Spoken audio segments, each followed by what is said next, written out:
we've started off talking about an ecological view of the body. And the first event that I ever came to at ABC Home was an event with Yoko Ono, which is on fracking. They've been huge supporters of looking at the long-term consequences of environmental degradation. And so I thought it'd be very fitting to start off with Dr. Galland. And you know, for those of you who don't know Dr. Galland, the microbiome and SIBO and leaky gut and these kind of things that are common phraseology now, these were pioneering concepts from Dr. Galland, so we're so thrilled to have him here. So you did mention the Brain and Gut Journal. That's another one of the things that tells me that right now medicine is changing. That Brain and Gut Journal comes out on Monday. And on Sunday, as part of the Evolution of Medicine Summit, we have a whole day dedicated to the implications of this gut-brain immune connection for neurology and endocrinology and psychiatry. We actually have some of the rock stars in the house. Dr. Kelly Brogan, where's Kelly? Kelly's in the house. Evolution of Psychiatry coming on Saturday. There's a lot of great speakers actually here from the summit that I'll probably draw on throughout the evening. And one of those actually is a great segue to our next part, which is Latham. Latham Thomas right down here. Let's have a round of applause for Latham. So Latham has a lot of talents, and one of them is empowering women to really think about their choices in birthing. And I had her on the summit along with Penelope Schaefer, who did the film Toxic Baby, because I think there's a chance that we're devolving. And I say that very seriously. I think as a society and as a population, we may be devolving. 1 in 6 kids has a neurodevelopmental delay.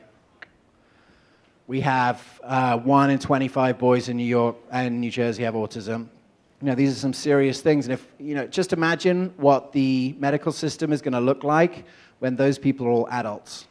And the cost of those diseases, plus the cost of all the brain diseases that we're looking at.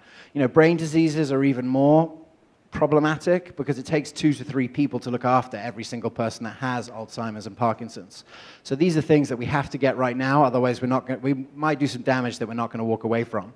Anyway, to get back to Latham, I saw Latham on this stage. She was announcing a new book that she was created with the Environmental Working Group, looking at the 9 major toxins that you need to avoid to have a healthy and safe pregnancy. The Environmental Working Group is one of my favorite organizations. We've got the executive director on the environmental panel here in a moment. But I just wanted to, before we get into speaking about environmental medicine, there's a person in the room who is a good friend of ABC as well and has been on the front end of activism in the environmental world for a long time. And I just wanted to have her give you a 2-minute spiel here about the importance of activism in environmental medicine, in this environmental world that we're working with. So I would love you to please just welcome to the stage Alison Rose Levy.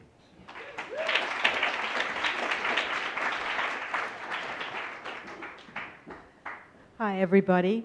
What an exciting event this is. I've covered integrative medicine as a reporter and journalist for over 20 years, and I got what I call drafted into activism in about 2008. And in effect, it's really terrific speaking and an honor to speak after Dr. Leo Galland. And in his talk, he was talking about how each one of us is an ecological system. And of course, in the evolution of medicine, we're looking at our health, how to take care of it, what makes us healthy, what we can do. But of course, we're also within a larger ecological system. We're in a society, we're in communities, we're in an environment, and all of the things that we need to be healthy, from healthy food to healthy water to a healthy healthcare system, to adequate protections from exposure to toxic chemicals, to toxic medicines, to climate change. All of that is coming to us from our environment. And one of the things that's happened is because we did not have a hospitable healthcare system, those of us in the health movement have kind of begun first with self. And I think that's really wonderful and appropriate that we did that, changing our mind, as Deepak described, eating the healthy foods, becoming healthy ourselves. And I see part of the next phase in the evolution of medicine as we go out and bring medicine into the mainstream, as the summit is doing so brilliantly, It's also for all of the people who participate and who care about health to also step up to assure the health of our society and the health of our world. And the means for doing that is really to get involved in activism. We're going to be hearing shortly from an environmental health panel, which includes the executive director of the Environmental Working Group, also one of my favorite organizations. In order to have healthy food and healthy water here where we live, we have to get involved in protecting the water supply of New York from fracking and other things. We have to kind of look to the bigger ecology of where we are. We're also having the climate march is going to be here in just a couple of weeks in the city. I see people nodding. A lot of you know about it.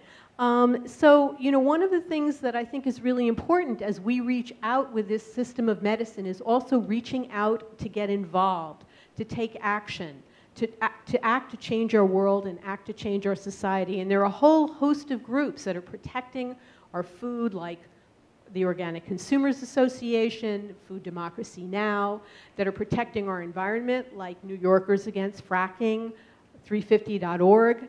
And I really like, and I'm going to leave you with the motto that 350 is using for the climate march, which is this: to change everything, it takes everybody. So each one of us would do well, and I invite you to look into your hearts and think about how you can get more involved and get more engaged in making a better, healthier world for ourselves and for future generations. Thank you.